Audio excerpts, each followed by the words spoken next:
আসসালামু আলাইকুম। কেমন আছেন সবাই? আশা করি সবাই ভালো আছেন। আজকে রান্না করব পাঙ্খা মাছ আর সেটাই আপনাদের সাথে শেয়ার করব। প্রথমে এখানে কেটে ধুয়ে রেখেছি মাছগুলো। এবার হলুদ ও মরিচ দিয়ে লবণ দিয়ে ভালো করে মাখিয়ে নিব।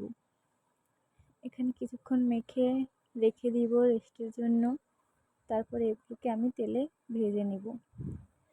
প্রথমে একটি কড়াইতে অল্প পরিমাণ তেল দিয়ে নিয়েছি। এবার একটি একটি করে মাছ দিয়ে ভেজে নিব। এখানে মাছগুলো একটু লাল লাল করে ভেজে নিব।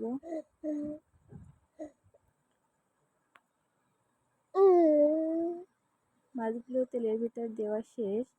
এবার ভেজে নিব। এখানে আমার এক পিঠ ভাজা হয়ে গেছে। আমি মাছগুলোকে উল্টে দিয়েছি।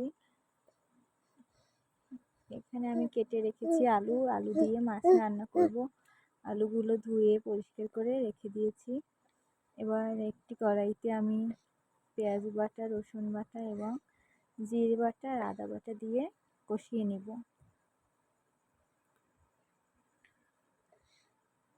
কিছুক্ষণ কষিয়ে নিব। তারপরে এর ভিতর দিয়ে দিব পরিমাণ মতো লবণ। এবার এটিকে 2 থেকে 3 মিনিট কষিয়ে নিব। তারপরে দিয়ে দিব হলুদ মরিচ বাটা। হলুদ মরিচ বেটে রান্না করলে তরকারি অনেক স্বাদ লাগে, তাই আমি হলুদ মরিচ বেটেই রান্না করি। এবার হলুদ মরিচটি কিছুক্ষণ কষিয়ে নেব যেন মরিচের গন্ধটা না আসে। এখানে কষানো হয়ে গেছে। এবার এর ভিতর দিয়ে দিব আলুগুলোকে আমি ভালো করে কষিয়ে নেব।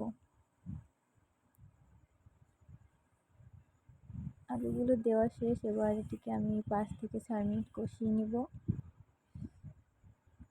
তোমরা যারা যারা ভিডিওটা দেখছো অবশ্যই লাইক করবে, সেই সাথে কমেন্ট করবে কার কার ভালো লেগেছে। আর যদি চ্যানেলে নতুন হয়ে থাকো এই ছোমা চ্যানেলটা অবশ্যই সাবস্ক্রাইব করে দিবে। এখানে আলুগুলোর মধ্যে আমি অল্প পরিমাণ পানি দিয়েছি যেন আলুগুলো একটু সেদ্ধ হয়। এটিকে আমি ভালো করে কষিয়ে নেব। এবার এটিকে ঢাকনা দিয়ে ঢেকে রাখবো একটু সেদ্ধ হওয়ার জন্য। কিছুক্ষণ পর ঢাকনা উঠিয়ে দেখেছি পানিটা বেশ টেনে গেছে। এবার এর ভিতরে আমি পরিমাণ মতো পানি দিয়ে দিব।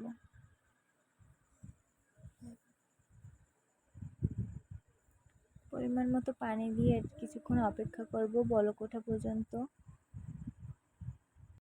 একটু একটু বলক উঠলেই আমি এগুলো মাছের ভিতরে দিয়ে দিব। এবার এখানে বলক উঠে গেছে। এবার কষানো আলুগুলো আমি মাছের ভিতরে দিয়ে দিব। এখানে দেওয়া হয়ে গেছে। এবার এগুলো মিশিয়ে দিব। ভালো করে নেড়েচেড়ে আলুগুলো মিশিয়ে দিব। এবার আলুগুলোকে সুন্দর করে মিশিয়ে দিব। তারপরে হওয়ার জন্য ঢাকনা দিয়ে কিছুক্ষণ রেখে দিব সিদ্ধ হওয়ার জন্য। দেখতেই পাচ্ছ এখানে আলুগুলো সিদ্ধ হয়ে গেছে। এবার ঢাকনা সুন্দর লাগছে। তোমাদের কাছে কেমন লাগছে অবশ্যই জানাবে। লাগছে